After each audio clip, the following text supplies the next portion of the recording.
Story time audio ബുക്സിലേക്ക് എല്ലാവർക്കും സ്വാഗതം. CV നിർമ്മലയുടെ സമയതീരം തുടരുന്നു. അധ്യായം 18. ഞാൻ എന്തറിഞ്ഞൂന്നാ? ഒരു വാക്ക് വിനയൻ എന്നോട് പറഞ്ഞിട്ടില്ല. എന്നോട് പറയാതെ അവൻ പോകുമെന്ന് ഞാൻ വിശ്വസിക്കുന്നില്ല. ചിറ്റ എന്തോ ഒരു ഊഹം പറഞ്ഞു. ഞാനത് ഗവനിച്ചിട്ടില്ല. സത്യശീലൻ കേട്ട പാതി കേൾക്കാത്ത പാതി നേരെ നെടുമ്പാശ്ശേരിക്ക് വിട്ടു. കുന്തം പോയ കുടത്തിലും തപ്പണം എന്നാ അവൻ്റെ പ്രമാണം. സത്യശീലനെ വിളിക്ക്. അവൻ നെടുമ്പാശ്ശേരിക്ക് ചെല്ലാൻ സമയമായിട്ടില്ല. നിങ്ങൾക്ക് എങ്ങനെ ഇതുപോലെ കൂളായിട്ട് നിൽക്കാൻ സാധിക്കുന്നു പ്രസന്ന? ഞാൻ ശുഭാപ്തി വിശ്വാസിയാ, അതുകൊണ്ടാ. രാജഗോപാൽ വാ, നമുക്ക് എൻ്റെ വീട്ടിലേക്ക് പോകാം. എൻ്റെ മോൾ അവിടെ അന്തം വിട്ടിരിക്കുക. ഞാൻ സംസാരിക്കാം അവളോട്. വാ. പ്രസന്നചന്ദ്രൻ്റെ കാർ മുമ്പിലും രാജഗോപാലിൻ്റെ കാർ പിന്നിലുമായി. അവർ ഉറവക്കിലേക്ക് തിരിച്ചു. അനുപ്രിയയുടെ കാര്യം പ്രസന്നചന്ദ്രൻ തൽക്കാലം വിട്ടുകളഞ്ഞു. വീട്ടിലെത്തിയ പാടെ പ്രസന്നൻ അംബികച്ചിറ്റിയോട് വിനയൻ്റെ ഫോൺ കോൾ എന്തെങ്കിലും വന്നിരുന്നോ എന്ന് അന്വേഷിച്ചു. ഒന്നും വന്നില്ല എന്നായിരുന്നു മറുപടി. രാജഗോപാൽ ഇരിക്ക്, നമ്മൾ നിന്നിട്ട് പ്രത്യേകിച്ച് ഫലമൊന്നുമില്ലല്ലോ. പ്രസന്നൻ അയാളുടെ കൈ പിടിച്ച് സോഫയിൽ ഇരുത്തി. രാജഗോപാലിൻ്റെ ഫോണിലേക്ക് തുടരെ കോളുകൾ വന്നുകൊണ്ടിരുന്നു. അയാൾ ഫോൺ എടുത്തിട്ട് ഇല്ല, ഒന്നും പറയാറായിട്ടില്ല, കൃത്യമായി വിവരം കിട്ടിയില്ല, ഇവിടെ ഇല്ല, എവിടേക്കോ പോയിരിക്കുകയാണ്, ഇല്ല, പ്രസന്നചന്ദ്രൻ്റെ വിവരമൊന്നും കിട്ടുന്നില്ല എന്നിങ്ങനെയെല്ലാം മറുപടി പറഞ്ഞുകൊണ്ടിരുന്നു. ഒരു തവണ ലാവണ്യായിരുന്നു വിളിച്ചത്. മോളെ, എയർപോർട്ടിലേക്ക് ആൾ പോയിട്ടുണ്ടെന്ന് പറയുന്നു. ഇവിടെ ആർക്കും ഒന്നും അറിയില്ല, ആരോടും ഒന്നും പറഞ്ഞിട്ടില്ലത്രേ. നീ സമാധാനമായിട്ടിരിക്കുക. രാജഗോപാൽ മകളെ ആശ്വസിപ്പിച്ച് ഫോൺ വെച്ചു. ഇരിപ്പുറയ്ക്കാഞ്ഞവൾ അയാൾ എഴുന്നേറ്റ് ഹാളിലൂടെ നടന്നു. സിറ്റൗട്ടിൽ ചെന്ന് പുറത്തേക്ക് നോക്കി വീണ്ടും തിരിച്ചു വന്ന് സോഫയിലിരുന്നു. ഇതിനിടയിൽ സത്യശീലൻ്റെ കോള് വന്നു. പ്രസന്നചന്ദ്രൻ അറ്റൻഡ് ചെയ്തു. വലിയേട്ടാ, നെടുമ്പാശ്ശേരിന്നാ. വിനയൻ്റെ ഫ്രണ്ട്സ് ഇവിടെ പുറത്തുണ്ടായിരുന്നു. ലണ്ടന് പോവുകയാണെന്ന് പറഞ്ഞത് ശരിയാണെന്ന് തോന്നുന്നു. ബോർഡിംഗ് പാസ് എടുത്ത ആൾ കയറിയിട്ടുണ്ട്. പക്ഷേ ഫ്ലൈറ്റ് ഇതുവരെ ടേക്ക് ഓഫ് ചെയ്തിട്ടില്ല. ഞാൻ ട്രാവൽ ഏജൻസിയിലും അന്വേഷിച്ചു. ഫ്ലൈറ്റ് ചാർട്ടിൽ വിനുവിൻ്റെ പേരുണ്ട്. അവനെ കോണ്ടാക്റ്റ് ചെയ്യാനുള്ള നമ്പർ ഏതെങ്കിലും കിട്ടിയോ? ഇല്ല. വിനുക്കുട്ടൻ്റെ ഫോൺ ഏതോ ഒരുത്തൻ്റെ കയ്യിലുണ്ട്. അവനെ വിളിച്ച് നോക്കുമോ? ഞാൻ വിളിച്ചിട്ട് എടുക്കുന്നില്ല. ശരി, നീ അവിടെ നില്ല്, ഞാൻ വിളിച്ചിട്ട് പോന്നാൽ മതി. എന്താ, എന്തെങ്കിലും വിവരം? രാജഗോപാൽ പരവശനായി കഴിഞ്ഞു. ഇപ്പം പറയാം, ഞാനൊരു നമ്പർ വിളിച്ചോട്ടെ? പ്രസന്നചന്ദ്രൻ വിനയചന്ദ്രൻ്റെ നമ്പറിലേക്ക് വിളിച്ചു. റിങ് ചെയ്യുന്നുണ്ട്. 4 തവണ റിങ് ചെയ്തപ്പോഴേക്കും മറുവശത്ത് ഹലോ കേട്ടു. ഒരു പെൺകുട്ടിയുടെ ശബ്ദം. അങ്കിളേ. വിനയൻ ഫ്ലൈറ്റിൽ കയറി, പക്ഷെ ഫ്ലൈറ്റ് ടേക്ക് ഓഫ് ആയില്ല. എന്നെ ഒന്ന് വിളിക്കാൻ പറയുമോ? Very urgent. പറയാം, ഇപ്പം തന്നെ പറയാം. കോൾ കട്ടായി. പ്രസന്നൻ്റെ മുഖത്ത് ഇപ്പോൾ പരിഭ്രാന്തി ശരിക്കും പ്രകടമായിരുന്നു. എന്താ പ്രസന്ന? അവൻ ഫ്ലൈറ്റേ കയറിയെന്ന് പറയുന്നു. മൈ ഗോഡ്, പോയോ? വാൾ ക്ലോക്കിലെ മിടിപ്പുകൾ ഇടിനാദങ്ങളാണെന്ന് രാജഗോപാലിന് തോന്നി. പ്രസന്നൻ്റെ മൊബൈൽ റിങ് ചെയ്തു. പ്രസന്നൻ ഞെട്ടലോടെ കോൾ ബട്ടൺ പ്രസ് ചെയ്തു. ആദ്യം കേട്ടത് ഒരു അനൗൺസ്മെൻ്റാണ്. Passengers, your attention please. ഇടയ്ക്ക് വിനയൻ്റെ ശബ്ദം. ഹലോ വലിയേട്ടാ, സോറി, എനിക്കിതേ നിവൃത്തി ഉണ്ടായിരുന്നുള്ളൂ. ഞാൻ പോവുക, സോറി. അടുത്ത നിമിഷം കോൾ കട്ടായി. രാജഗോപാൽ ഒരേ സമയം തന്നെ ക്ഷുഭിതനായും നിസ്സഹായനായും പ്രസന്നചന്ദ്രൻ്റെ മുന്നിൽ ഒരു മറുപടിക്ക് വേണ്ടി കാത്തുനിന്നു. പ്രസന്നചന്ദ്രൻ മറുപടി കിട്ടാത്ത നമ്പറുകളിലേക്ക് മാറി മാറി വിളിച്ചുകൊണ്ടിരുന്നു. താൻ എന്തെങ്കിലും ഒന്ന് പറയൂ പ്രസന്ന. രാജഗോപാൽ നിലവിട്ട് പൊട്ടിത്തെറിച്ചു. എന്തായാലും നാളെ കല്യാണ നിശ്ചയം നടക്കില്ല. ഫ്ലൈറ്റ് നെടുമ്പാശ്ശേരിയിൽ നിന്നും പുറപ്പെട്ടു കഴിഞ്ഞു എന്ന് സത്യശീലൻ വിളിച്ചറിയിച്ച ശേഷം പ്രസന്നൻ നിലവിലുള്ള അവസ്ഥ വ്യക്തമാക്കി. ഇത് ഭയങ്കര കൊലച്ചതിയായിപ്പോയി പ്രസന്ന. രാജഗോപാൽ ക്രോധാവേശത്തോട് പറഞ്ഞു. ഞങ്ങളിനി എന്ത് ചെയ്യണം? കുടുംബത്തോടെ ആത്മഹത്യ ചെയ്യണോ? സൂയിസൈഡ് പോയിന്റിലാണല്ലോ താൻ ഞങ്ങളെ കൊണ്ട് നിർത്തിയിരിക്കുന്നേ.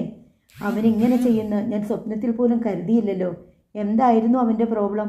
നിങ്ങൾക്കറിയാതെ വരില്ലല്ലോ. എനിക്കൊന്നും അറിയില്ല. അവസാന നിമിഷം വരെ ഒന്നും അവൻ ഞങ്ങളോട് പറഞ്ഞിട്ടില്ല. എൻ്റെ മകളുമായുള്ള മാരേജ് പ്രപ്പോസൽ വിനയന് ഇഷ്ടമല്ലായിരുന്നോ? അങ്ങനെ അവൻ പറഞ്ഞിട്ടില്ല. ലാവണ്യയും വിനുവും തമ്മിൽ ഫോണിൽ പലവട്ടം സംസാരിച്ചതല്ലേ? എന്തെങ്കിലും ഇഷ്ടക്കേടുണ്ടെങ്കിൽ അവൻ തുറന്നു പറയുമായിരുന്നല്ലോ. നിങ്ങളോടല്ലാതെ ഞാൻ ആരോട് ചോദിക്കും? വീട്ടിലുള്ളവരോടും ഗസ്റ്റിനോടും പറയാൻ എനിക്ക് ഉത്തരം വേണ്ടേ? ഇനിയിപ്പോൾ അവൻ്റെ ഫ്രണ്ട്സിനെ കണ്ട് സംസാരിക്കുകയല്ലാതെ ഞാൻ വേറൊരു മാർഗവും കാണുന്നില്ല. കണ്ട് സംസാരിച്ചാൽ എന്തു ഗുണം? എനിക്കുണ്ടായ നാണക്കേടിന് അതൊരു പരിഹാരമാണോ? അല്ലെന്നറിയാം. നിങ്ങൾ തന്നെ പറഞ്ഞു. ഞാൻ എന്ത് നഷ്ടപരിഹാരം തരണം? ഇതല്ലാതെ എനിക്കിപ്പോൾ വേറൊരു നിവൃത്തിയില്ല. തൽക്കാലം എൻഗേജ്മെൻറ്റ് മാറ്റിവെച്ചല്ലേ പറ്റൂ. ക്ഷണിച്ചവരോട് എന്തു പറയണം? എന്തെല്ലാം കാരണങ്ങൾ പറയാം. അടിയന്തര സാഹചര്യം ഉണ്ടായപ്പോൾ വേറൊരു ഡേറ്റിലേക്ക് മാറ്റി എന്ന് പറയാലോ. വിനു ഒരു ജോലിക്ക് അപ്ലൈ ചെയ്തിട്ടുണ്ടായിരുന്നു. ലണ്ടനിൽ പോയി നാളെ തന്നെ ജോലി ചെയ്തില്ലെങ്കിൽ ആ ചാൻസ് നഷ്ടപ്പെടും എന്ന് പറയാം. അതല്ലെങ്കിൽ അവന് പെട്ടെന്ന് ചിക്കൻ ബോക്സോ ചൂടുപനിയോ എന്തെങ്കിലുമായിട്ട് ഹോസ്പിറ്റലിലായി എന്ന് പറയാം. പുറകെ വന്ന് ആരും അന്വേഷിക്കാനൊന്നും പോകുന്നില്ലല്ലോ. ഇങ്ങനെയുള്ള കാരണങ്ങൾ കൊണ്ട് ആ കല്യാണ നിശ്ചയങ്ങൾ മാത്രമല്ല, കല്യാണങ്ങൾ പോലും പോസ്റ്റ്പോൺ ചെയ്യുന്നില്ലേ? അത് സ്വീകാര്യമായ ഒരാശയമായി തോന്നിയെങ്കിലും പെട്ടെന്ന് അത് ഉൾക്കൊള്ളാൻ രാജഗോപാൽ തയ്യാറായില്ല. തൽക്കാലത്തേക്ക് മാറ്റിവെച്ചാലും എന്തെങ്കിലും ഇത് നടക്കുമെന്ന് പ്രസന്നന് തോന്നുന്നുണ്ടോ? ഇപ്പോഴത്തെ അവസ്ഥയിൽ എനിക്കത് ഉറപ്പു പറയാൻ പറ്റില്ല. വിനയൻ ഇങ്ങനെ ചെയ്യുമെന്ന് ഞാനും കരുതിയില്ലല്ലോ. എന്താ പറയേണ്ടത്, എന്താ ചെയ്യേണ്ടത് എന്നൊന്നും എനിക്കറിയില്ല. പ്രസന്നൻ അങ്ങനെ ഒഴിഞ്ഞു മാറുകയൊന്നും വേണ്ട. എന്തോ ഒരു സംഭവം ഇവിടെ നടന്നിട്ടുണ്ട്. നിങ്ങൾ ജ്യേഷ്ഠനും അനുജനും ഇടയിൽ. അല്ലാതെ ഒരു കാരണവശാലും വിനയൻ രാജ്യം വിട്ടു പോവില്ല. അത് നിങ്ങളെപ്പോലും അറിയിക്കാതെ, നിങ്ങളത് പറയാതെ മറച്ചു വെച്ചിരിക്കുകയാണ്. നിങ്ങൾ ചേട്ടനും അനിയനും തമ്മിലുള്ള ബന്ധം എനിക്കറിയാമല്ലോ. അതാണ് എനിക്കും മനസ്സിലാകാത്തത്. എന്ത് കാര്യമുണ്ടെങ്കിലും അവൻ എൻ്റെ അടുത്ത് തുറന്നു പറയുമായിരുന്നു. അവൻ പറഞ്ഞില്ലെന്ന് മാത്രമല്ല, ഒളിച്ചോടുകയും ചെയ്തിരിക്കുന്നു. ഇരുട്ടടി കിട്ടിയ പോലെ നിൽക്കുക ഞാൻ. ഒരു വാക്ക് അവൻ എന്നോട് പറഞ്ഞില്ല. ഒരു കാര്യം തുറന്നു ചോദിച്ചോട്ടെ, വിനയൻ ആരെങ്കിലുമായിട്ട് പ്രേമം ഉണ്ടായിരുന്നോ? അവൻ ലണ്ടനിൽ വെച്ച് ആരെയെങ്കിലും കല്യാണം കഴിച്ചിട്ടുണ്ടോ? ഒരിക്കലുമില്ല. അതെന്താ അങ്ങനെ ചോദിക്കാൻ? എനിക്ക് ബലമായ സംശയമുണ്ട്. അല്ലെങ്കിൽ അവനിങ്ങനെ സ്ട്രേഞ്ചായിട്ട് പെരുമാറില്ല. എനിവേ, നിങ്ങൾ രണ്ടുപേരും കൂടി ഞങ്ങളെ ഇൻസൾട്ട് ചെയ്തു, വെറും വിഡ്ഢികളാക്കി. ചുമ്മാ എന്തെങ്കിലും പറഞ്ഞ് പറ്റിക്കുന്നത് പോലൊരു വിഡ്ഢിത്തരമല്ല ഇത്. ഞങ്ങളുടെ അഭിമാനം എടുത്തു വെച്ചാണ് നിങ്ങൾ കളിച്ചത്. അങ്ങനെയൊന്നും പറയല്ലേ രാജഗോപാൽ. ഞങ്ങളുടെ ഭാഗത്ത് തെറ്റ് സംഭവിച്ചെന്നുള്ളത് ഞാൻ സമ്മതിച്ചു. പക്ഷേ എൻ്റെ ആത്മാർത്ഥതയെ സംശയിക്കരുത്. വിനയനും ലാവണ്യയും തമ്മിലുള്ള കല്യാണം നടന്നു കാണാൻ നിങ്ങളെക്കാൾ ആഗ്രഹിച്ചവനാണ് ഞാൻ. നിങ്ങൾക്ക് ചുമ്മാ അറിയോ ചെയ്താൽ മതി. യാഥാർത്ഥ്യത്തെ ഫേസ് ചെയ്യേണ്ടത് ഞാനും എൻ്റെ മകളുമാണ്. നിങ്ങൾക്കുള്ള അത്ര തന്നെ നാണക്കേട് ഞങ്ങൾക്കുമുണ്ട്.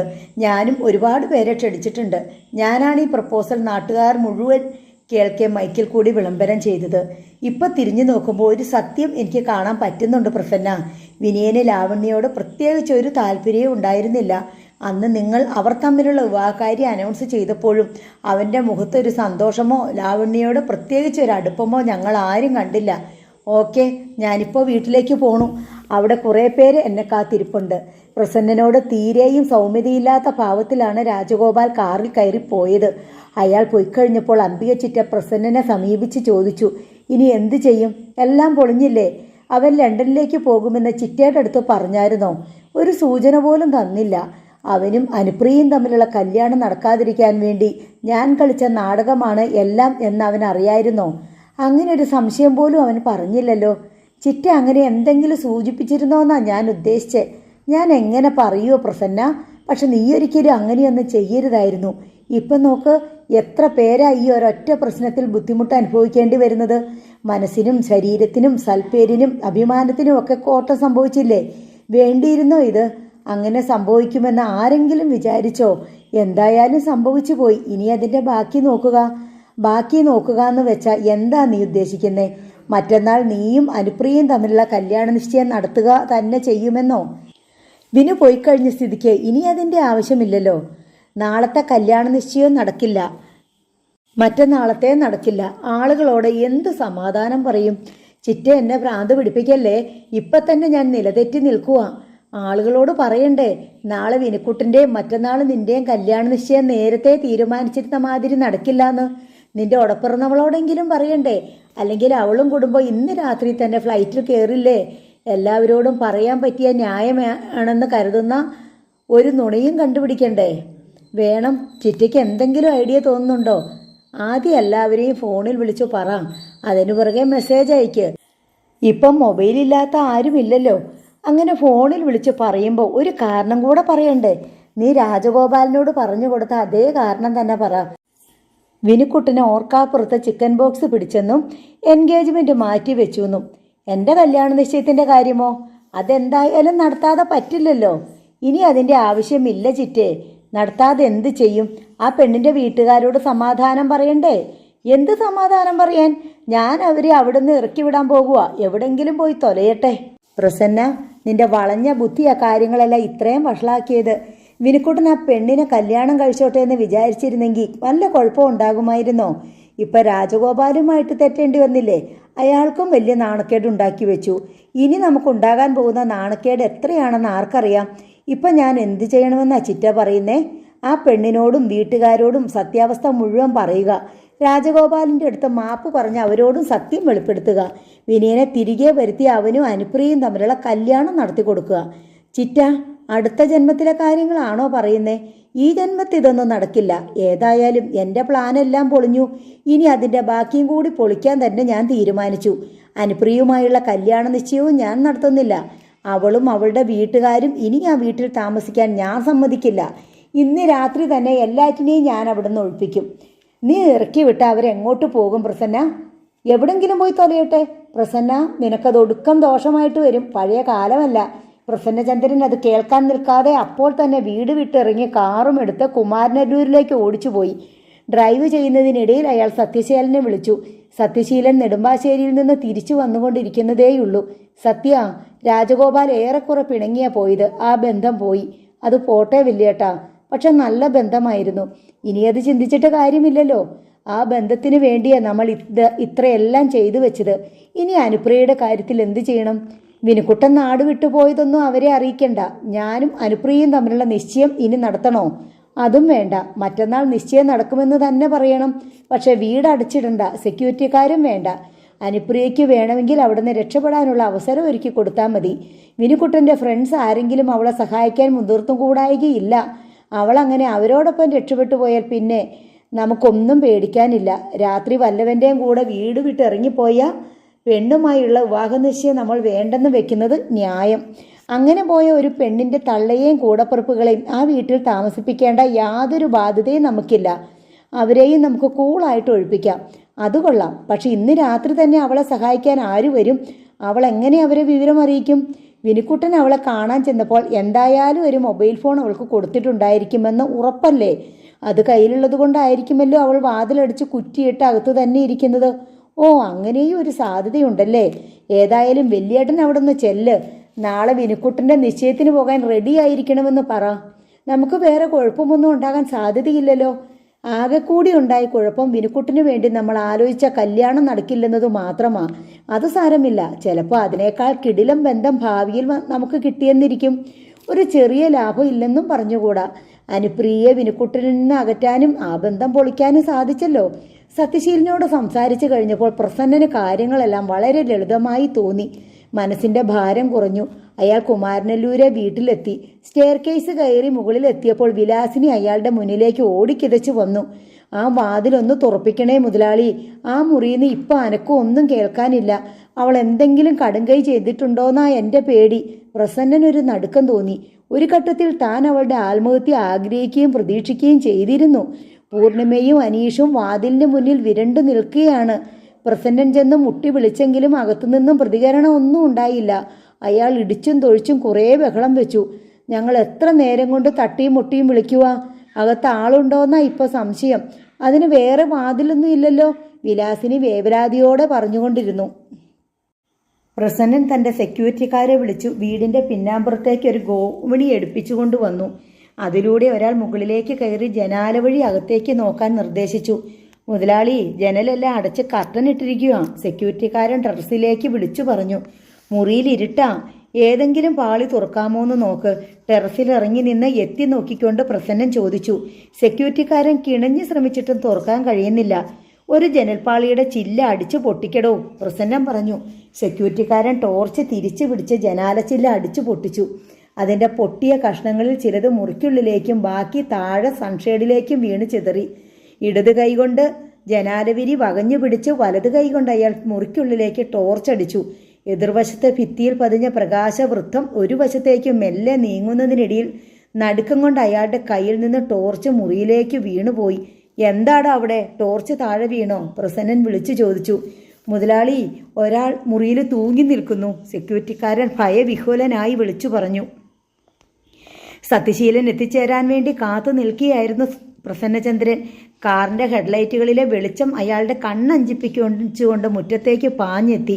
സത്യശീലൻ എത്തിക്കഴിഞ്ഞു. അയാൾ കാറിൽ നിന്നിറങ്ങി സിറ്റൗട്ടിലേക്ക് ഓടിക്കയറി വന്നു. വലിയേട്ടാ, അയാൾ പ്രസന്നചന്ദ്രൻ്റെ സമീപം എത്തി. ജീവച്ഛവം പോലെ നിൽക്കുകയാണ് പ്രസന്നചന്ദ്രൻ. എന്താടാ ചെയ്യുന്നേ? അവൾ തൂങ്ങി നിൽക്കുക. നമ്മളത് പ്രതീക്ഷിച്ചതല്ലേ, പിന്നെ എന്തിനാ വലിയേട്ടൻ പേടിക്കുന്നേ? അതെ, എന്നാലും ഈ വീടിനകത്ത് അത് സംഭവിച്ചല്ലോ എന്ന് ഓർക്കുമ്പം വലിയേട്ടൻ കണ്ടോ തൂങ്ങി നിൽക്കുന്നത്? സെക്യൂരിറ്റിക്കാരൻ പറഞ്ഞു. അവൻ പേടിച്ച് ഇറങ്ങിപ്പോന്നു. മുറി അടച്ചിട്ടിരിക്കുക. കോണി വഴി വേണം കയറിപ്പോകാൻ. അതിനൊക്കെ വേറൊരു ധൈര്യം വേണ്ടേ? ഇനിയുള്ള കാര്യങ്ങൾ വളരെ ആലോചിച്ച് കണക്കുകൂട്ടി വേണം ചെയ്യാൻ, സത്യശീലൻ പറഞ്ഞു. ഞാൻ ഉറവക്കിലേക്ക് തിരിച്ചു പോയിക്കോട്ടെ. നീ എന്താണെന്ന് വെച്ചാൽ വേണ്ട പോലെ ആലോചിച്ച് ചെയ്തോ. വിവരം എന്നെ അറിയിച്ചുകൊണ്ടിരുന്നാൽ മതി. അത് ശരിയാവില്ല വലിയേട്ടാ. പോലീസ് വന്ന് ചോദിക്കുമ്പോൾ സെക്യൂരിറ്റിക്കാരൻ മണി പോലെ പറഞ്ഞു കൊടുക്കില്ലേ? വലിയേട്ടൻ പറഞ്ഞിട്ടാണ് ജനാല അടിച്ചു പൊട്ടിച്ചതെന്നും അകത്തേക്ക് നോക്കിയതെന്നും ആ സമയത്ത് വലിയേട്ടൻ ഇവിടെ ഉണ്ടായിരുന്നെന്നും. ആ നിലയ്ക്ക് പോലീസിനെ വിളിച്ച് വിവരം അറിയിക്കാതെ എന്തുകൊണ്ട് വലിയേട്ടൻ സ്ഥലം വിട്ടു എന്ന് ചോദിച്ചാൽ നമുക്ക് ഉത്തരവുണ്ടോ? എന്തായാലും ദുരൂഹത ഉണ്ടെന്ന് പറഞ്ഞ് കുറച്ച് ബലം പിടിക്കും പോലീസുകാരും നാട്ടുകാരും. ഞാൻ തന്നെ വിളിച്ചു പറയണോ പോലീസിൽ? ഇനി അങ്ങോട്ട് നമ്മൾ സത്യസന്ധത അഭിനയിക്കുന്നതാ നല്ലത്. മറ്റു കാര്യങ്ങളൊക്കെ നമുക്ക് പൈസ കൊടുത്ത് സോൾവ് ചെയ്യാം. നാശം പിടിച്ചവൾ വല്ല ആത്മഹത്യക്കുറിപ്പ് എഴുതി വെച്ചിട്ടുണ്ടോയെന്ന് ആർക്കറിയാം? ഉണ്ടെങ്കിൽ അത് എനിക്കെതിരെ ആയിരിക്കുമല്ലോ. ആ വിഷയം എനിക്ക് വിട്ടേക്ക്. പോലീസുമായിട്ട് ഞാൻ സംസാരിച്ചോളാം. അങ്ങനെ ഒരു കുറിപ്പ് പോലീസ് കണ്ടെടുക്കാതിരിക്കാനുള്ള എല്ലാ ഏർപ്പാടും ഞാൻ ചെയ്തോളാം. സത്യശീലൻ അത് ഏറ്റു.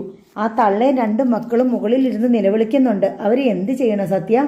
അവർ വിവരം അറിഞ്ഞോ? സെക്യൂരിറ്റി കോണി വെച്ച് കയറുന്നതും ജനാലച്ചില് തള്ളി പൊട്ടിക്കുന്നതും ഒരാൾ തൂങ്ങി നിൽക്കുന്നുവെന്ന് വിളിച്ചു പറയുന്നതും എല്ലാം അവരും കണ്ടുകൊണ്ട് നിൽക്കുമല്ലേ? ഒച്ചയെടുക്കരുതെന്ന് പറഞ്ഞ് ഞാൻ മുറിക്കകത്ത് കയറ്റി ഇരുത്തിയിട്ടുണ്ട്. എന്തായാലും പോലീസ് അറിയിക്കുന്നതിന് മുമ്പ് ഞാനും കൂടി ഒന്ന് കയറി നോക്കാം, സത്യശീലൻ പറഞ്ഞു.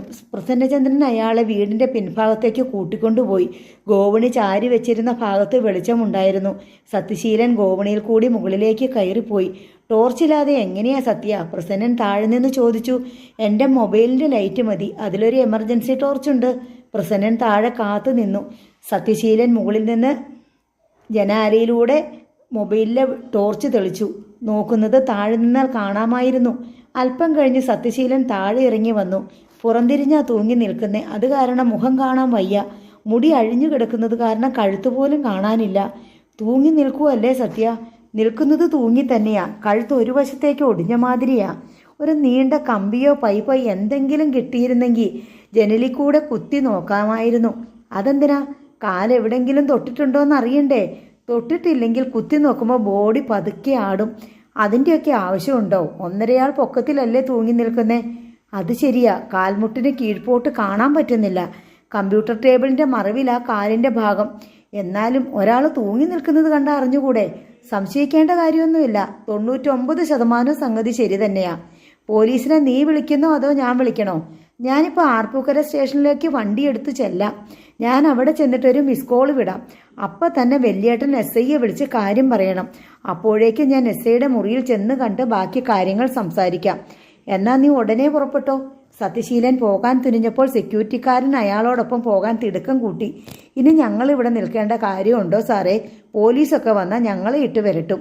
നിങ്ങളിവിടെ വേണം. പോലീസ് ചോദിക്കും മുകളിലത്തെ മുറിയിൽ നിന്ന് നിലവിളിയോ അലർച്ചയോ എന്തെങ്കിലും കേട്ടോന്ന്. എന്ത് ചോദിച്ചാലും ഒന്നും അറിയില്ലെന്ന് പറഞ്ഞാൽ മതി. മുതലാളി പറഞ്ഞപ്പോൾ കോവണി വെച്ച് കയറി ജനാല പൊട്ടിച്ചു നോക്കി, അത്ര തന്നെ. വേറൊന്നും നിങ്ങൾ ചെയ്തിട്ടില്ല. പോലീസ് തല്ലുവോ സാറേ? തല്ലൊന്നും കിട്ടാതെ ഞങ്ങൾ നോക്കിക്കോളാം. സത്യശീലൻ കാർ ഓടിച്ചു പോയി. ആർപ്പൂക്കര പോലീസ് സ്റ്റേഷന് സമീപം ചെന്ന ശേഷം സത്യശീലൻ പ്രസന്നന് മിസ് കോൾ വിട്ടു. പ്രസന്നൻ ഉടൻ തന്നെ പോലീസ് സ്റ്റേഷനിലേക്ക് വിളിച്ചു. സബ് ഇൻസ്പെക്ടറുമായി പ്രസന്നന് നല്ല പരിചയവും അടുപ്പവും ഉള്ളതിനാൽ തടസ്സങ്ങളൊന്നുമില്ലാതെ കാര്യം അവതരിപ്പിച്ചു. എല്ലാം കേട്ടിട്ട് SI പറഞ്ഞു, ഇത് കേസ് വേറെയാണല്ലോ പ്രസന്നചന്ദ്രൻ. സ്ത്രീപീഡനം, ആത്മഹത്യക്ക് പ്രേരിപ്പിക്കൽ, വീട്ടുതടങ്കലിൽ പാർപ്പിക്കൽ, അങ്ങനെ പല വകുപ്പുകൾ വരും. സത്യശീലൻ അങ്ങോട്ട് വന്നിട്ടുണ്ട്. എന്താ വേണ്ടതെന്ന് വെച്ചാൽ സത്യം ചെയ്തോളും. ശരി, അവിടെ കാണണം. എങ്ങും പോയി കളയരുത്. കോള് കട്ട് ചെയ്തിട്ട് പ്രസന്നൻ കാത്തിരുന്നു.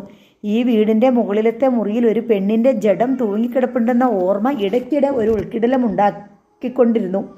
ഒരു വാഹനത്തിൻ്റെ വെളിച്ചം വീടിന് നേർക്ക് വരുന്നത് കണ്ട് പ്രസന്നൻ ജാഗരൂകനായി. പോലീസ് വരികയാണെന്ന് കരുതി അയാൾ മുറ്റത്തേക്ക് ഇറങ്ങി നിന്നു. വിനയചന്ദ്രൻ്റെ കൂട്ടുകാരുടെ സംഘമായിരുന്നു ആ SUVക്കുള്ളിൽ.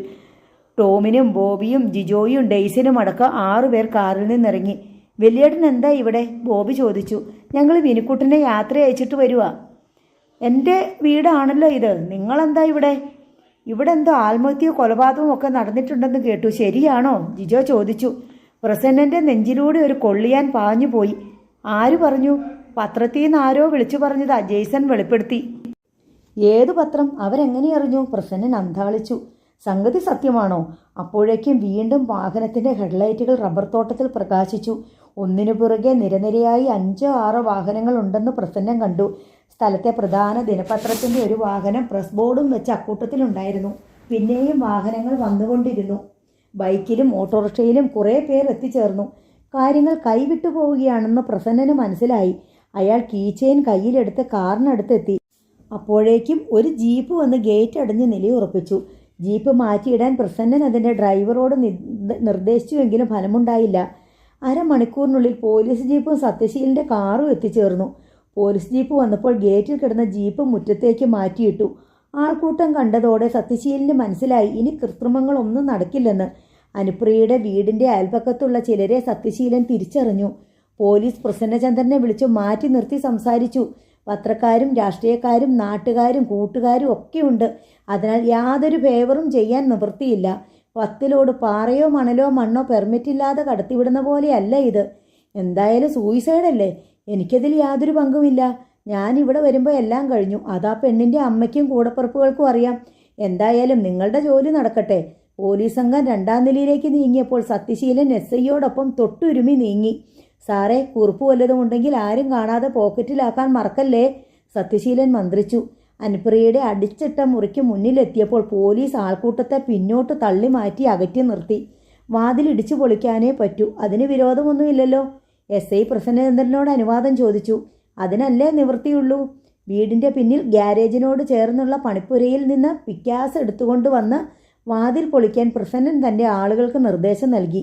കുറേ സമയത്തെ പരിശ്രമത്തിന് ശേഷം വാതിൽ കുത്തി പൊളിച്ചു തുറന്നു. പോലീസ് ടോർച്ച് തെളിച്ച് സ്വിച്ച് ബോർഡ് കണ്ടുപിടിച്ച് മുറിയിലെ ലൈറ്റിൻ്റെ സ്വിച്ചിട്ടു. കമ്പ്യൂട്ടർ ടേബിളിനപ്പുറം അനുപ്രിയ കഴുത്തിൽ സാരിയുടെ കുടുക്കിട്ട് നിൽക്കുന്നത് കാണാമായിരുന്നു. ഒരു സ്റ്റൂൾ താഴെ വെച്ചിട്ടുണ്ട്. അതിന്മേൽ 2 കാലും ഊന്നിയാണ് നിൽപ്പ്. പോലീസ് അവളുടെ മുഖത്തേക്ക് നോക്കിയപ്പോൾ അവൾ അവരെയും നോക്കി. പോലീസുകാരിൽ ഒരാൾ ചെന്ന് ഒരു കസേര അടുപ്പിച്ചിട്ടിട്ട് അതിൽ കയറി നിന്ന് അനുപ്രിയയുടെ കഴുത്തിലെ കുടുക്കയച്ച് തലയിലൂടെ ഊരിയെടുത്തു. അനുപ്രിയയുടെ കൈക്ക് പിടിച്ച് താഴെ ഇറക്കി. അന്തം വിട്ടു നിന്ന SIയോട് അവൾ പറഞ്ഞു, കഴിഞ്ഞ 3 ആഴ്ച കാലമായിട്ട് ഞാനിവിടെ തടങ്കലിലാണ് സാർ. പുറലോകവുമായിട്ട് ഒരു ബന്ധവും ഇല്ല. എൻ്റെ സമ്മതമില്ലാതെ നാളെ എൻ്റെ കല്യാണ നിശ്ചയം നടത്താൻ പോവുകയാണ്. എൻ്റെ വീട് ഇടിച്ചു പൊളിച്ചു കളഞ്ഞു. ഞങ്ങളുടെ എല്ലാ ജീവിതമാർഗവും അടച്ചു. മരിക്കുകയല്ലാതെ വേറൊരു മാർഗ്ഗം ഇല്ലെന്ന് വന്നപ്പോഴാണ് ഇതുപോലൊരു സാഹസം കാണിക്കാൻ നിശ്ചയിച്ചത്. ആൾക്കൂട്ടം തിക്കിത്തിരിക്കിയ വാതിലിന് വെളിയിൽ നിന്ന് വിലാസിനി മകളുടെ ശബ്ദം കേട്ടു. ആൾക്കൂട്ടത്തിനിടയിലൂടെ അവർ മുന്നോട്ട് കയറി വന്നു. അനുപ്രിയയുടെ മുന്നിൽ വന്നു നിന്ന് ആ സ്ത്രീ കിതച്ചു. കൈവീശി അവളുടെ മുഖമടച്ച് ഒരടി കൊടുത്തിട്ട് മുഖം പൊത്തി നിലത്തേക്കിരുന്ന് പൊട്ടിക്കരഞ്ഞു. ഏകദേശം 100ഓളം പേർ. പത്രപ്രവർത്തകർ, മുൻകൂട്ടി തയ്യാറായി വന്നവരും മണത്തറിഞ്ഞു വന്നവരും, ഒരു ടെലിവിഷൻ ചാനലിൻ്റെ ലോക്കൽ റിപ്പോർട്ടർ, നാട്ടുകാർ, തദ്ദേശവാസികളും വിലാസിനെ താമസിച്ചിരുന്ന സ്ഥലത്തെ അയൽക്കാരും പോലീസും. ഈസ്റ്റ് സ്റ്റേഷനിൽ നിന്ന് CI പത്മകുമാറും കൂടി എത്തിച്ചേർന്നതോടെ എല്ലാം തൻ്റെ കയ്യിൽ നിന്ന് വഴുതിപ്പോയിക്കഴിഞ്ഞുവെന്ന് പ്രസന്നചന്ദ്രന് മനസ്സിലായി. ഇനി എങ്ങനെയെങ്കിലും തലയൂരുകയല്ലാതെ മാർഗമില്ല. സത്യശീലൻ MLAയെയും മന്ത്രിയെയും മറ്റും വിളിക്കാൻ പരിശ്രമിക്കുന്നുണ്ടായിരുന്നു. അർദ്ധരാത്രി സമയത്ത് ആരുമായും ബന്ധപ്പെടാൻ കഴിയുന്നില്ല. പോലീസിൻ്റെ ചോദ്യം ചെയ്യലിൽ അനുപ്രിയ തനിക്കുണ്ടായ അനുഭവങ്ങൾ വിവരിച്ചു. പ്രസന്നചന്ദ്രനുമായുള്ള വിവാഹത്തെക്കുറിച്ച് അതൊരു പൊതു സദസ്സിൽ വെച്ച് പ്രഖ്യാപിക്കുന്നതുവരെ അവൾ അറിഞ്ഞിട്ടില്ല. ഒരിക്കലും ആരും തൻ്റെ സമ്മതം ചോദിച്ചിട്ടില്ല. വിവാഹക്കാര്യം പ്രസന്നചന്ദ്രൻ്റെ ജന്മദിന ആഘോഷ ചടങ്ങിൽ വെച്ച് പ്രഖ്യാപിച്ച അന്നേ ദിവസം തന്നെ പ്രസന്നചന്ദ്രൻ്റെ ആളുകൾ തങ്ങളുടെ കുടുംബത്തെ സ്വന്തം വീട്ടിൽ നിന്ന് ഒഴിപ്പിച്ച് ഇവിടെ കൊണ്ടുവന്ന് താമസിപ്പിച്ചു. ഭീഷണിപ്പെടുത്തിയാണ് തങ്ങളെ വീട്ടിൽ നിന്ന് ഒഴിപ്പിച്ചത്. തങ്ങളുടെ സമ്മതമില്ലാതെ ഒറ്റ രാത്രി കൊണ്ട് വീട് ഇടിച്ചു നിരത്തി. ഈ വീട്ടിൽ കൊണ്ടുവന്ന് താമസിപ്പിച്ച ശേഷം പുറത്തു പോകാൻ അനുവാദമില്ല. തങ്ങളുടെ മറ്റു ബന്ധുക്കളുമായോ സുഹൃത്തുക്കളുമായോ ബന്ധപ്പെടാൻ സമ്മതിച്ചിട്ടില്ല. വീട്ടുതടങ്കലിലാണ് കഴിഞ്ഞുകൂടുന്നത്. ഭീഷണിപ്പെടുത്തി കാറിൽ കയറ്റി ചില സുഖവാസ സ്ഥലങ്ങളിൽ കൊണ്ടുപോയി. പക്ഷെ മാനഭംഗപ്പെടുത്തലോ പീഡന ശ്രമമോ ഉണ്ടായിട്ടില്ല. അമ്മയും സഹോദരങ്ങളും ഒപ്പമുണ്ടായിരുന്നു. വിവാഹകാര്യം പ്രസന്നചന്ദ്രൻ പ്രഖ്യാപിച്ച അന്നേ ദിവസം മുതൽ ഈ നിമിഷം വരെ താൻ ആ വിവാഹത്തിന് സമ്മതിച്ചിട്ടില്ലെന്നും തൻ്റെ അമ്മയെക്കൊണ്ട് സമ്മതിപ്പിക്കാൻ ഭീഷണിയോ പ്രലോഭനങ്ങളോ നടത്തിയിട്ടുണ്ടെന്നും അനുപ്രിയ പോലീസിൻ്റെ മുൻപിൽ വെളിപ്പെടുത്തി. നിലവിലുള്ള അവസ്ഥയിൽ തങ്ങൾക്ക് വീടില്ല, ജീവിതമാർഗമില്ല. ഭയത്തിൻ്റെ നിഴലിലാണ് ഓരോ ദിവസവും കഴിഞ്ഞുകൂടുന്നത്. ഇഷ്ടമില്ലാത്ത വിവാഹത്തിന് നിർബന്ധിക്കുന്നതിനാൽ ആത്മഹത്യ അല്ലാതെ മറ്റു മാർഗമൊന്നും മുമ്പിൽ കണ്ടില്ല. ആത്മഹത്യ ചെയ്താൽ അടുത്ത ദിവസം തന്നെ തൻ്റെ അമ്മയെയും സഹോദരങ്ങളെയും ഈ വീട്ടിൽ നിന്ന് പുറത്താക്കും എന്നറിയാവുന്നത് കൊണ്ടാണ് ഇതുവരെ അതിന് മുതിരാതിരുന്നത്. അങ്ങനെ പുറത്താക്കപ്പെട്ടാൽ മരണമല്ലാതെ അവരുടെ മുന്നിലും യാതൊരു മാർഗവുമില്ല. താമസിക്കാൻ വീടില്ല. തൻ്റെ മരണവും മരണകാരണങ്ങളും പോലും ചിലപ്പോൾ തിരുത്തി എഴുതപ്പെടാൻ സാധ്യതയുണ്ട്. അതിനാൽ ആത്മഹത്യയ്ക്ക് മുമ്പ് ഒരവസാന ശ്രമമെന്ന നിലയിൽ ആത്മഹത്യ അഭിനയിക്കാൻ തീരുമാനിക്കുകയായിരുന്നുവെന്ന് അനുപ്രിയ വെളിപ്പെടുത്തി. എന്തൊക്കെ മാറ്റിമറിക്കാൻ ശ്രമിച്ചാലും പോലീസ് ഇടപെടാതിരിക്കില്ലെന്ന് എനിക്കറിയാമായിരുന്നു. പോലീസിന്റെ മുമ്പിൽ എല്ലാം തുറന്നു പറഞ്ഞാൽ രക്ഷപ്പെടാൻ സാധിച്ചേക്കും എന്നൊരു പ്രത്യാശ തോന്നിയതുകൊണ്ടാണ് ആത്മഹത്യ അഭിനയിക്കാൻ തീരുമാനിച്ചത്. എനിക്ക് പ്രസന്നചന്ദ്രൻ സാറുമായുള്ള വിവാഹത്തിന് സമ്മതമല്ല. എൻ്റെ അനുവാദമില്ലാതെ നാളെ ഞങ്ങളുടെ വിവാഹ നിശ്ചയം നടത്താനിരിക്കുകയാണ്. ഇങ്ങനെയൊരു സാഹചര്യത്തിൽ ഇതല്ലാതെ എന്ത് ചെയ്യാൻ പറ്റുമായിരുന്നു എനിക്ക്? അനുപ്രിയയുടെ ചോദ്യത്തിന് മുമ്പിൽ പോലീസിനും മറുപടിയില്ല. പ്രസന്നചന്ദ്രനെ വിളിച്ച് ഈസ്റ്റ് സ്റ്റേഷനിലെ CI സംസാരിച്ചു. അവർ തമ്മിൽ മുൻപരിചയത്തിന് പുറമെ സൗഹൃദവും ഉണ്ടായിരുന്നു. ഞാൻ ആരെയും കല്യാണത്തിന് നിർബന്ധിച്ചിട്ടില്ല. അമ്മയുടെയും മകളുടെയും സമ്മതത്തോടെയാണ് കല്യാണം ഉറപ്പിച്ചത്. അവർ സമ്മതിക്കാതെ 1000-ലധികം പേരുള്ള ഒരു ചടങ്ങിൽ വെച്ച് ഞാനും അനുപ്രിയയും തമ്മിലുള്ള വിവാഹം തീരുമാനിച്ചുവെന്ന് മൈക്കിലൂടെ വിളിച്ചു പറയാൻ എനിക്കെന്താ തലയ്ക്ക് ഭ്രാന്തുണ്ടോ? ആ പ്രദേശത്തുള്ള ആരെ വിളിച്ച് ചോദിച്ചാലും അവർ പറയും ചുമ്മാതല്ല, ഇവളെ കയ്യിൽ പിടിച്ച് കൂട്ടിക്കൊണ്ടുപോയി സ്റ്റേജിൽ കയറ്റി നിർത്തിയിട്ടാണ് ഞാൻ കല്യാണം അനൗൺസ് ചെയ്തത്. പ്രസന്നചന്ദ്രൻ പത്മകുമാറിന്റെ ചോദ്യത്തിന് മറുപടിയായി പറഞ്ഞു. വിവാഹത്തിന് സമ്മതമില്ല എന്നുണ്ടെങ്കിൽ അപ്പോൾ ആ സ്റ്റേജിൽ വെച്ച് തന്നെ ഇവൾക്കത് തുറന്നു പറയാമായിരുന്നു. ഞാനിവളുടെ വാ മൂടിക്കെട്ടിയിരുന്നില്ല. അതിന് നാട്ടുകാരെല്ലാം സാക്ഷികളാ. ഇവളും അമ്മയും കൂടപ്പുറപ്പുകളും ഇരുന്ന് സദ്യ കൂടി കഴിച്ചിട്ടാണ് അന്ന് പോയത്. അങ്ങനെ സ്റ്റേജിൽ വെച്ച് എതിർത്ത് സംസാരിക്കാനുള്ള ധൈര്യം തനിക്കില്ലായിരുന്നുവെന്ന് അനുപ്രിയ വാദിച്ചു. കല്യാണ പ്രഖ്യാപനം കേട്ടപ്പോൾ തന്നെ ഞെട്ടിപ്പോയി. അത് സ്റ്റേജിൽ വെച്ച് പരസ്യമായി നിഷേധിച്ചാൽ പ്രസന്നചന്ദ്രനും കുടുംബത്തിനും വലിയ നാണക്കേടാകുമല്ലോ എന്ന് വിചാരിച്ചു. പിന്നീട് അമ്മയെക്കൊണ്ട് സംസാരിപ്പിക്കാം എന്ന് കരുതി. വൈകുന്നേരമായപ്പോൾ സത്യശീലൻ എന്ന മാനേജർ വന്ന് തൻ്റെ കയ്യിലുണ്ടായിരുന്ന മൊബൈൽ ഫോൺ പിടിച്ചു വാങ്ങുകയും ഉടൻ തന്നെ വീട് വിട്ടിറങ്ങണമെന്ന് ആജ്ഞാപിക്കുകയും ചെയ്തുവെന്ന് അനുപ്രിയ വെളിപ്പെടുത്തി. എൻ്റെ മോളോട് കല്യാണക്കാരി ഞാൻ പറഞ്ഞില്ല എന്നത് സത്യമാണ്, വിലാസിനി CI പത്മകുമാറിന്റെ ചോദ്യത്തിന് മറുപടിയായി പറഞ്ഞു. അനുപ്രിയയോട് പറയരുതെന്ന് എന്നെക്കൊണ്ട് നിർബന്ധിപ്പിച്ച് സമ്മതിപ്പിച്ചിരുന്നു. പ്രസന്ന മുതലാളിയുടെ കമ്പനിയിൽ എൻ്റെ മോള് ജോലി ചെയ്യുന്നത് കൊണ്ടാണ് ഞങ്ങളുടെ കുടുംബം കഴിഞ്ഞുകൊണ്ടിരുന്നേ. മുതലാളി ഭീഷണിപ്പെടുത്തിയപ്പോൾ ഞാനങ്ങ് സമ്മതിച്ചു. അനുപ്രിയയോട് പറഞ്ഞില്ല. അനുപ്രിയെ കല്യാണത്തിന് സമ്മതിപ്പിച്ചാൽ ഉള്ള സ്വത്തിൽ പാതി അവകാശം എൻ്റെ മോൾക്കും കൂടി കിട്ടുമെന്ന് പറഞ്ഞു. ഈ വീട് 2.5 ഏക്കർ റബ്ബർ തോട്ടവും വേറെ ചില വസ്തുവകകളും കൂടി കല്യാണത്തിന് മുമ്പ് തന്നെ തീരെഴുതി തരാമെന്ന് സമ്മതിച്ചിട്ടുണ്ടായിരുന്നു. ഒറ്റ രാത്രി കൊണ്ടാണ് ഞങ്ങളെ വീട്ടിൽ നിന്ന് ഒഴിപ്പിച്ചത്. 2 ദിവസം കഴിയട്ടെ എന്ന് കാല് പിടിച്ച് പറഞ്ഞിട്ട് സമ്മതിച്ചില്ല. ഇനി ആ വീട്ടിൽ ഞങ്ങൾ താമസിക്കുന്നത് മുതലാളിക്ക് കുറച്ചിലാണെന്നും പറഞ്ഞു. അയൽക്കാരോട് പോലും സംസാരിക്കാൻ സമ്മതിച്ചില്ല. വീട് ഇടിച്ചു പൊളിക്കുമെന്ന് ഞങ്ങളോട് പറഞ്ഞില്ല. പറഞ്ഞിരുന്നെങ്കിൽ ഞങ്ങൾ സമ്മതിക്കില്ലായിരുന്നു. നിങ്ങളുടെ മോൾക്ക് സമ്മതമല്ലായിരുന്നു എന്നത് സത്യമാണോ? ഒട്ടും സമ്മതമല്ലായിരുന്നു. ഞാനും എൻ്റെ ഇളയ മക്കളും അവളെ കുറേ നിർബന്ധിച്ചു. കുടുംബം രക്ഷപ്പെടുമല്ലോ എന്ന് പറഞ്ഞിട്ടും അവൾ സമ്മതിച്ചില്ല. ഭീഷണിപ്പെടുത്തി കല്യാണം നടത്താൻ ശ്രമിച്ച അവളെ ചത്ത് കളയുമെന്ന് ഇന്നലെയും കൂടി പറഞ്ഞു. മുതലാളിയെ പിണക്കാൻ ധൈര്യമില്ലാഞ്ഞിട്ടാ ഞാൻ അവളെ നിർബന്ധിച്ചേ. പിന്നെ വീടും സ്വത്തും ഒക്കെ തീരെഴുതി കിട്ടുമെന്ന് പറഞ്ഞപ്പോൾ വിലാസിനെ അർത്ഥം സൂചിപ്പിച്ച് നിർത്തി. ഞാൻ അങ്ങനൊന്നും പറഞ്ഞിട്ടേയില്ല. പെൺകുട്ടികളെ കല്യാണം കഴിക്കുമ്പോൾ ഇങ്ങോട്ട് ഷെയർ വാങ്ങിക്കുന്നതാ നമ്മുടെ രീതി. ഒന്നും വാങ്ങാതെയും കല്യാണം കഴിക്കാറുണ്ട്. കോടിക്കണക്കിന് രൂപയുടെ സ്വത്ത് അങ്ങോട്ട് കൊടുത്തിട്ട് കല്യാണം കഴിക്കാൻ ഇവള് വിശ്വസുന്ദരിയൊന്നും അല്ലല്ലോ. ആ വീട് പഴഞ്ചനായതുകൊണ്ട് പുതിയൊരു വീട് പണിത് കൊടുത്തേക്കാം എന്ന് ഞാൻ പറഞ്ഞിട്ടുണ്ടായിരുന്നു. അതെന്ന് പണിയുമെന്നോ അതിനെത്ര തുകയാകുമെന്നോ ഒന്നും ഞാൻ പറഞ്ഞിട്ടില്ല. ഉടനെ പണിയേണ്ട ആവശ്യമില്ലല്ലോ എന്ന് കരുതി. ആ വീട്ടിൽ നിന്ന് മാറി താമസിക്കണമെന്ന് ഇവർ തന്നെ പറഞ്ഞിട്ടാണ് ഞാൻ അവിടെ നിന്ന് മാറ്റിയത്. ഈ വീട് തൽക്കാലം താമസത്തിന് കൊടുക്കാമെന്നല്ലാതെ തീരെഴുതി കൊടുക്കാമെന്ന് ഞാൻ പറഞ്ഞിട്ടേയില്ല. ഞാൻ കഷ്ടപ്പെട്ടുണ്ടാക്കിയ മുതൽ അങ്ങനെ വല്ല പെണ്ണുങ്ങൾക്കും എഴുതി കൊടുക്കാനുള്ളതല്ല. പ്രസന്നചന്ദ്രൻ പറയുന്നത് കേട്ട് വിലാസിനി അമ്പയെ മലച്ചുപോയി.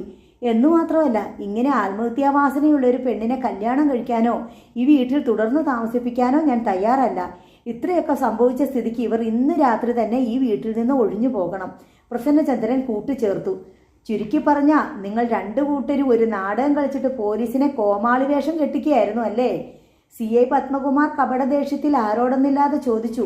എനിക്ക് രക്ഷപ്പെടാൻ ഇതല്ലാതെ ഒരു മാർഗമില്ലായിരുന്നു, അനുപ്രിയ പറഞ്ഞു.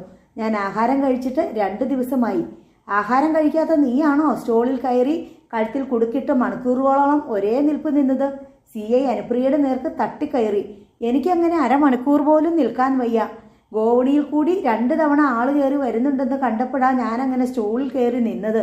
പിന്നെ വാതിൽ ചവിട്ടിപ്പൊളിക്കാൻ പോവുകയാണെന്ന് മനസ്സിലായപ്പോഴും ബാക്കി സമയം മുഴുവൻ മാറിയിരിക്കുമായിരുന്നു. അനുപ്രിയ പറഞ്ഞു. എന്തിന്? ഞങ്ങളെയൊക്കെ മണ്ടന്മാരാക്കാനല്ലേ? സാറങ്ങനെ ചൂടാവല്ലേ? ബോണി മാത്യൂസ് പറഞ്ഞു. വാതിൽ ചവിട്ടിപ്പൊളിച്ചപ്പോൾ അനുപ്രിയ തൂങ്ങി മരിച്ചു കിടന്നിരുന്നെങ്കിൽ സാറിന് സമാധാനമാകുമായിരുന്നു അല്ലേ? അങ്ങനെ കാണണമെന്നായിരുന്നോ സാറിൻ്റെ ആഗ്രഹം? CI തലതിരിച്ച് അവനെ സൂക്ഷിച്ചു നോക്കി. അനുപ്രിയ ആത്മഹത്യ ചെയ്യാനുള്ള എല്ലാ സാഹചര്യങ്ങളും ഇവിടെ ഉണ്ടായിരുന്നു. ആത്മഹത്യക്ക് വരെ പ്രേരിപ്പിച്ചതാണോ കുറ്റം? അതോ ആത്മഹത്യയുടെ വക്ക് വരെ എത്തി നിന്നിട്ട് ആത്മഹത്യ ചെയ്യാതിരുന്നതോ? നീ ആരാ? നീ എവിടുന്ന് വരുന്നു? സാർ, എൻ്റെ പേര് ബോണി മാത്യൂസ്. എൻ്റെ അച്ഛൻ പോലീസിലാണ് വർക്ക് ചെയ്യുന്നേ, ചങ്ങനാശ്ശേരിയിലെ ASI ആയിട്ട്. നീ എങ്ങനെ ഇവിടെ വന്നു? ഇവിടെ ഇങ്ങനെ ഒരു സംഭവം നടക്കുമെന്ന് അറിഞ്ഞിട്ട് വന്നതാ. അതറിയാൻ നീ ആരാ? നിനക്ക് എന്താ ഇവിടെ കാര്യം? സാറേ, അനുപ്രിയ എൻ്റെ ഫ്രണ്ടാണ്. ദാ ഈ നിൽക്കുന്ന ഞങ്ങൾ എല്ലാവരുടെയും ഫ്രണ്ടാണവൾ. സാറിന് എന്തെങ്കിലും സംശയമുണ്ടെങ്കിൽ ഫോട്ടോഗ്രാഫ്സ് കാണിച്ചു തരാം. ഇനി ഏതായാലും അതിൻ്റെ ആവശ്യമില്ല. അത്യാഹിതങ്ങളൊന്നും ഉണ്ടായില്ലല്ലോ. നിങ്ങളെല്ലാവരും പിരിഞ്ഞു പോകണം, SI ആൾക്കൂട്ടത്തിനോട് പറഞ്ഞു. ഇവരുടെ കാര്യത്തിൽ ഒരു തീരുമാനം ഉണ്ടാകണ്ടേ സാർ? ബോണി ചോദിച്ചു. പ്രസിഡന്റ് മുതലാളിയുടെ തനി സ്വഭാവം കാണിച്ചു കഴിഞ്ഞു. അദ്ദേഹം അനുപ്രിയയെ കല്യാണം കഴിക്കാൻ തയ്യാറല്ല. ഈ വീട്ടിൽ അനുപ്രിയയെയും കുടുംബത്തെയും താമസിപ്പിക്കാനും തയ്യാറല്ല. അവരുടെ വീട് ഇയാൾ ഇടിച്ചു നിരത്തി അടിത്തറയും കൂടി മാന്തിക്കൊണ്ടു പോയി. ഇവരെങ്ങോട്ട് പോകും? ഇത്രയൊക്കെ കാട്ടിക്കൂട്ടിയ അദ്ദേഹത്തിൻ്റെ പേരിൽ നടപടിയൊന്നും ഇല്ലേ? സ്ത്രീപീഡനമാണ് നടന്നിരിക്കുന്നത്. തട്ടിക്കൊണ്ടുപോകൽ, ബലപ്രയോഗം, തടങ്കലിൽ പാർപ്പിക്കൽ, ഇഷ്ടമില്ലാത്ത പ്രവൃത്തികൾക്ക് പ്രേരിപ്പിക്കൽ, ഭവനഭേദനം തുടങ്ങി കുറേ ചാർജുകൾ ഉണ്ടല്ലോ. പോലീസ് കേസെടുത്ത് അന്വേഷണം നടത്തും, CI പറഞ്ഞു. കേസെടുത്ത് അന്വേഷിച്ചൊരു തീർപ്പുണ്ടാകുന്നതുവരെ അവരിവിടെ തന്നെ താമസിക്കട്ടെ സാറേ, ജിജോ അഭിപ്രായപ്പെട്ടു. നോവൽ തുടരും.